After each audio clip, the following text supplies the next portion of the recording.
Cape Canaveral, Florida. For thousands of years, it was a natural sanctuary for Florida's exotic birds and wildlife. The only man-made sound was the occasional crack of a twig under a Paleo-Indian's moccasin. Then, on July 24th, 1950, the earth shook and the air quivered to a thunderous roar. Fiery smoke billowed, and suddenly this desolate stretch of forbidding swamp opened the gateway to the stars. By presidential action, America's first tentative steps into the space age began with the establishment of the Joint Long-Range Proving Ground. Far from impressive, America's first spaceport was no more than a few corrugated shacks surrounding a launching pad for modified V-2 rockets captured from the Germans in World War II. However, the achievements of this crude rocket base would soon change its appearance and the way mankind viewed the world.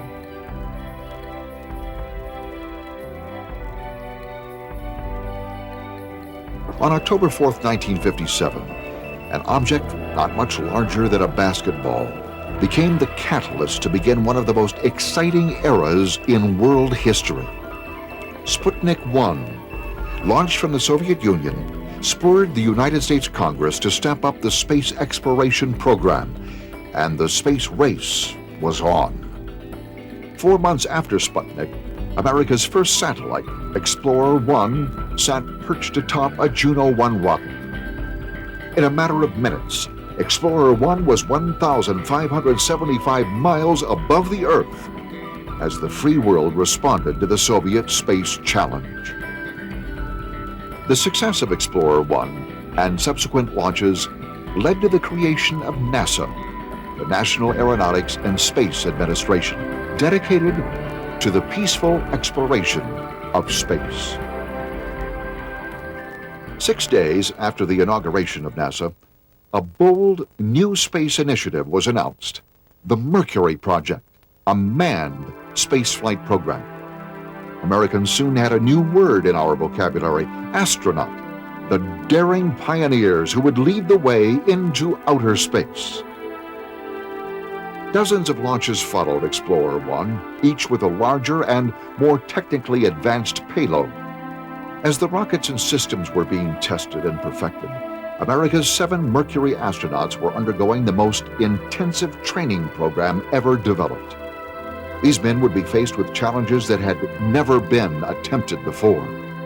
Everything they did would make history and be seen by millions throughout the world. As the astronauts were trained, the Space Center grew from the simple sheds and painter scaffolds of the early 50s to a massive, sprawling complex ready to take on the complexities of manned spaceflight. On May 5, 1961, the first chapter of America's manned space program was written into history as Alan Shepard slipped into the Freedom 7 capsule mounted on the nose of a towering Redstone rocket and was launched into American legend. This is Freedom 7. The fuel is go. 1.2 G. Kevin at 14 psi. Oxygen is go.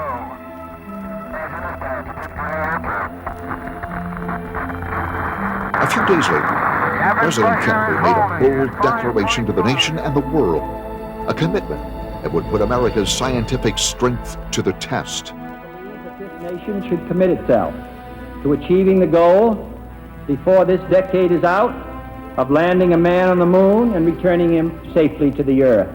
We choose to go to the moon in this decade and do the other things, not because they are easy, but because they are hard. Because that goal will serve to organize and measure the best of our energies and skills. A little over a month later, Gus Grissom followed Alan Shepard into space as if to underscore the president's promise. Even though these flights were suborbital, they provided valuable information that would take NASA to the next plateau, orbiting a man in space. Moving to the more powerful Atlas rocket, John Glenn soared into the heavens as a huge television audience held its breath. G, and I feel fine. right capsule is turning around. Oh, that view is tremendous. After 3 successful orbits, Colonel Glenn floated safely back to Earth under the canopy of colorful parachutes.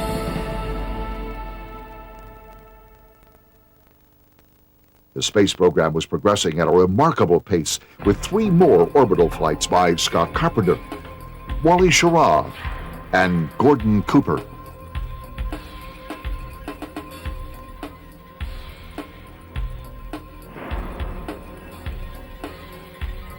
Even as the Mercury flights were going aloft, the Space Center was busy preparing for the next increment in NASA's march to the moon, Gemini, the 2-man space vehicle. When the program grew more ambitious, the rockets grew in size. The Titan II that propelled the first Gemini flight was, at the time, the largest machine that had ever flown. In the next 20 months, 10 more Gemini flights and dozens of unmanned vehicles left the launching pads at Cape Canaveral, which by now had been renamed Cape Kennedy to honor the president following his assassination. The last leg on America's journey to the moon began when the first Saturn V rocket left the launching pad. Tall as a 36-story building, the Saturn V rocket is still the largest vehicle to ever lift off the Earth as NASA moved into the Apollo program, the program that would ultimately take man to the moon. Between October of 1968 and May of 1969, 3 more Saturns hurled men into space. 2 of the flights orbited the moon, and 1 was a final checkout for the lunar lander and docking procedures. July 16th, 1969. The entire world was an eyewitness to history as Neil Armstrong announced, "Houston, Tranquility Base here. The Eagle has landed." Roger, Tranquility. We copy you on the ground. You got a bunch of guys about to turn blue. We're breathing again. Thanks a lot. A short time later, he told a global television audience, "That's one small step for man, one giant leap for mankind." with that final step, a centuries-old dream was realized.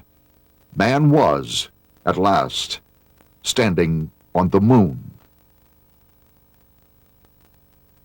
In the next 3 years, 5 more lunar landings would captivate the imagination and keep Americans on the edge of their seats as each flight was recorded by television cameras. With the moon conquered, NASA turned its attention to the Skylab program, launching the orbiting scientific workshop in 1973. The lab with rotating crews remained an active research station throughout the year, with the final team spending 84 days aloft.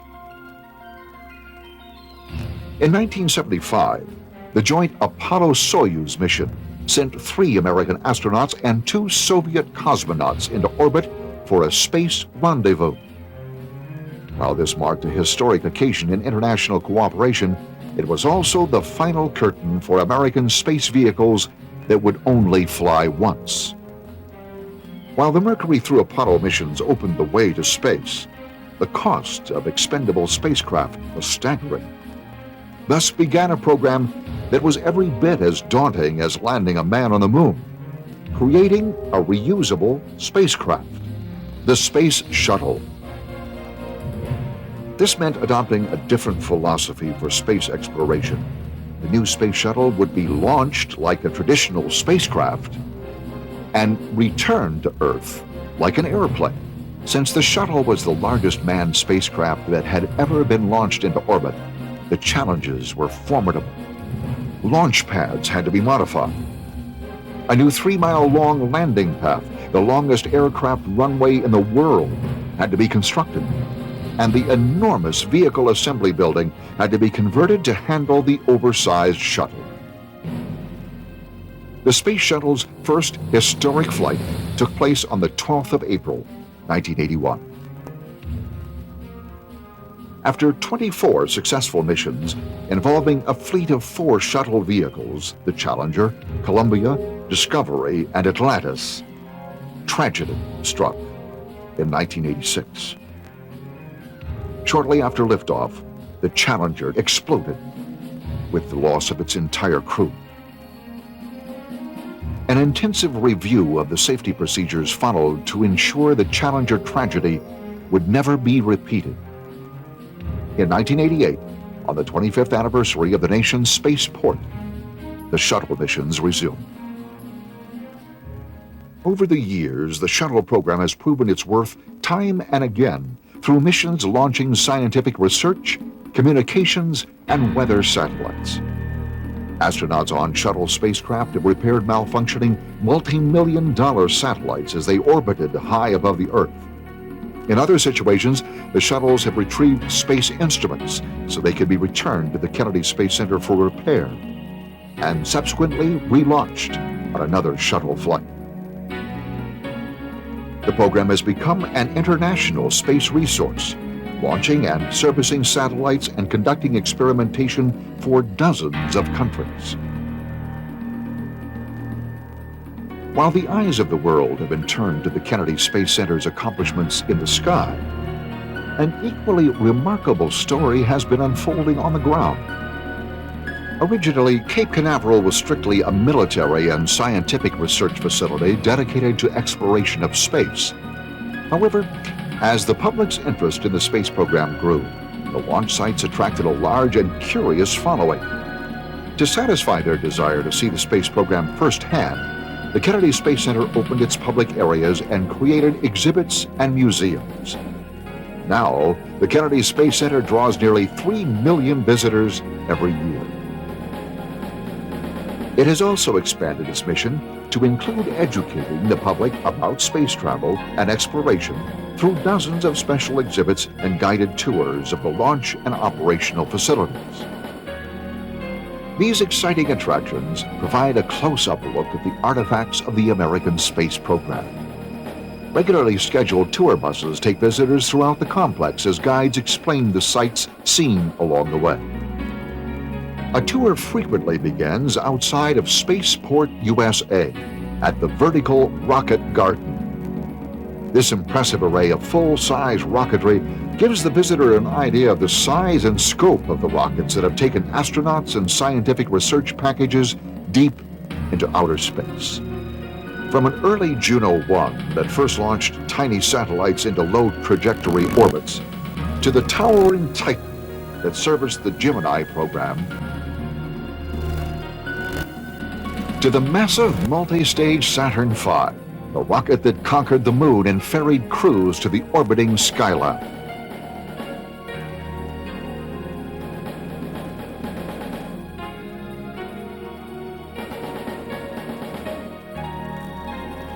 A full-scale model of the lunar module, the vehicle American astronauts piloted to the moon's surface, is on display.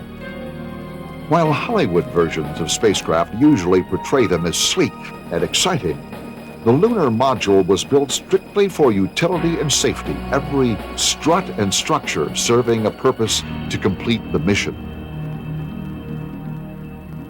Visitors can take a stroll with history as they walk across the actual access arm that Neil Armstrong, Buzz Aldrin, and Michael Collins crossed when entering Apollo 11 for their rendezvous with destiny in 1969. Inside Spaceport, USA, a fascinating chronicle of the space program begins to unfold.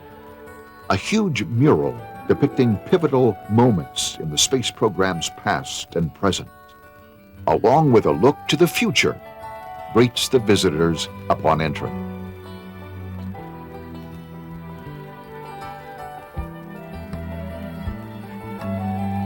If you ever wondered what you'd look like in an official NASA spacesuit, the spaceport offers a photo opportunity that few can pass without a couple of snapshots.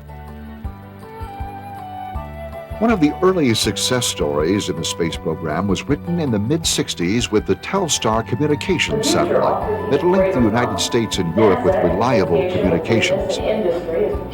The Telstar, though nearly 30 years old, shows the complexity of technology that the space age has spawned. For those who have yearned to sit behind the wheel in the world's most expensive car, they can satisfy their desire in the Lunar Rover. This unique vehicle was fully collapsible for easy transport on the lunar lander. Better not plan on taking too long a trip. The Lunar Rover's electric motors only gave it a 40-mile range at top speed of just 10 miles per hour. Even at that, it's held the lunar land speed record for a quarter of a century. A solemn moment comes at the Astronauts Memorial, an awe-inspiring monument dedicated to the 14 astronauts who have lost their lives in the line of duty. Leaving Spaceport, USA, the next stop is the Galaxy Center. The art gallery offers a series of pictures that look like they were created by a science fiction illustrator, yet they are actually representations of the real and unbelievable events that have been developing here at the Kennedy Space Center.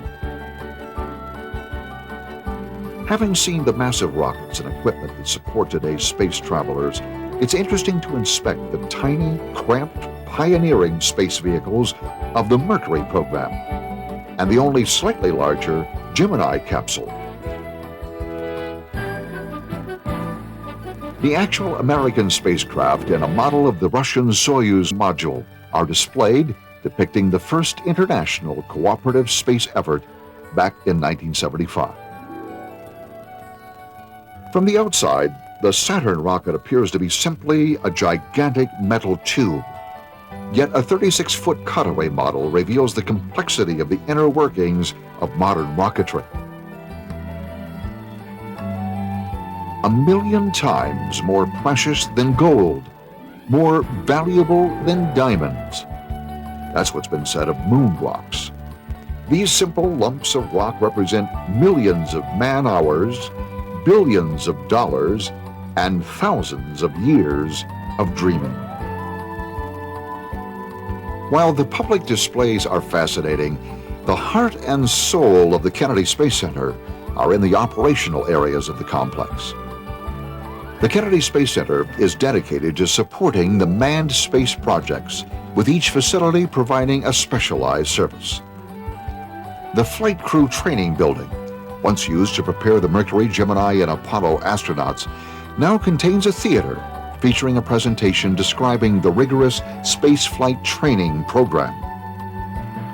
The building now houses the launch process systems required to get the shuttle spacecraft into orbit. From the very beginning, the space program has been accessible to the press. A fully equipped press site is available to the media for launch coverage. In the Communications and Distribution Center, the Kennedy Space Center is electronically linked with NASA Mission Control in Houston, with NASA headquarters in Washington, and all the NASA monitoring stations throughout the world. The Kennedy Space Center headquarters building is the administrative hub and coordinates the activities of the complex. One of the most active facilities is the Operations and Checkout Building. This is the first stop for most payloads headed into space. Everything from the Space Lab, a sophisticated orbiting research station developed by a consortium of 10 European nations, to the light bulbs that illuminate the space shuttle. Make a stop here before they are cleared for launch. As visitors approach the vehicle assembly building, it's hard not to pause in front of the massive Saturn V rocket display. The Saturn V is separated at its stages, providing a clear view of the engines that propel this enormous rocket on each step of its journey to the edges of space. Each of the 5 engines on the first stage produced 1.5 million pounds of thrust. 7.5 million pounds of total thrust. With the entire vehicle weighing in at 6.5 million pounds, the Saturn had power to spare when reaching orbital speeds of 17,500 miles per hour. Viewing this rocket is like stepping into the land of the giants. Everything about the space program is done on an enormous scale. The Vehicle Assembly Building is one of the world's largest buildings by volume, and it dwarfs traditional architecture. All the equipment involved in the shuttle's operation seems to be oversized. The immensity of the area where the entire launch vehicle comes together literally staggers the imagination. Gigantic cranes capable of raising more than 75 tons lift the space shuttle and the massive 150-foot solid booster rockets. The entire vehicle is assembled vertically on the mobile launcher, which rests on the powerful treads of the crawler transporter.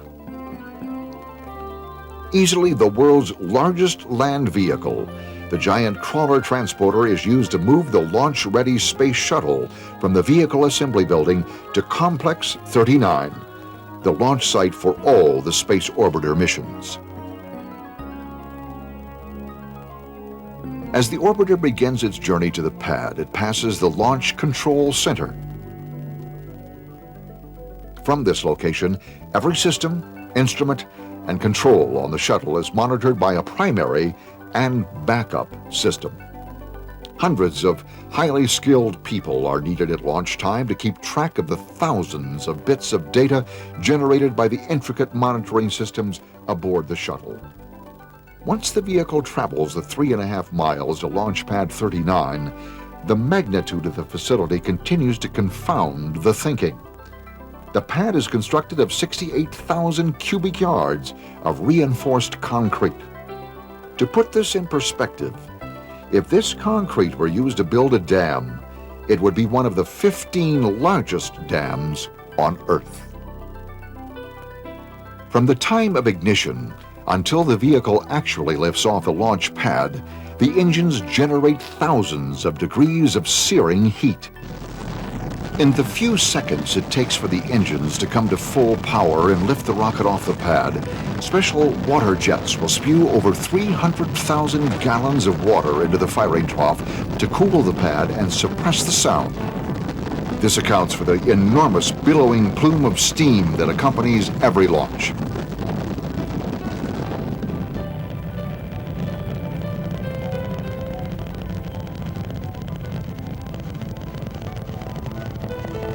While getting the shuttle aloft requires facilities of a gargantuan proportion, bringing it back to Earth is also a Leviathan challenge. The Kennedy Space Center handled this task by constructing the Shuttle Landing Facility, a 3-mile landing strip, the world's longest runway. A returning shuttle, hurtling through the sky at a rate of descent of 10,000 feet per minute, demands the most sophisticated automatic guidance landing system ever devised.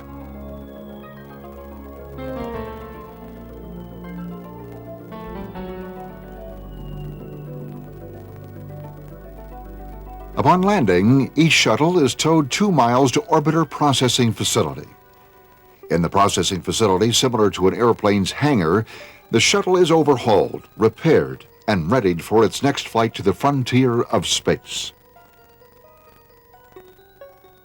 While the glare of the public limelight is generally focused on the shuttle launchings, the scientific community has concentrated its attention on the 36 additional launch pads at the spaceport. An unseen and often unheralded group at the Kennedy Space Center is the Booster Rocket Recovery Team.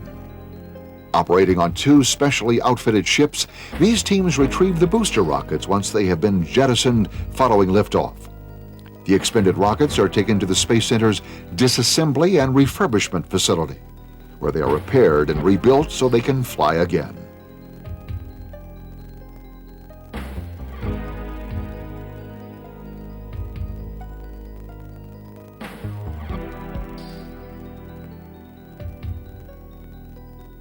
There is still one more side to the amazing Kennedy Space Center. In stark contrast to the 40 launch complexes, the adjacent 140,000 acres remains as it has for thousands of years. This swamp-like wilderness has been designated as a National Wildlife Refuge. Consequently, it has become the home for 310 species of birds and other exotic Florida wildlife, such as armadillos and alligators.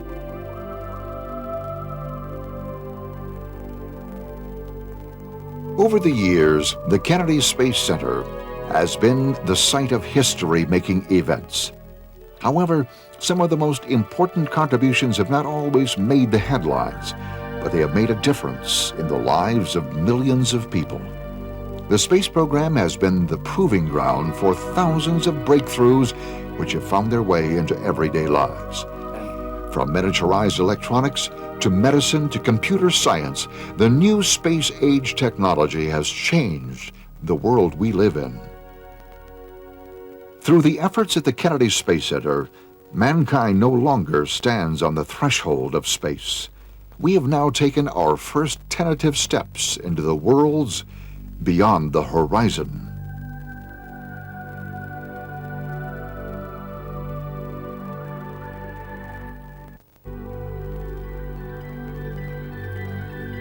The Kennedy Space Center, America's gateway to the universe and to tomorrow.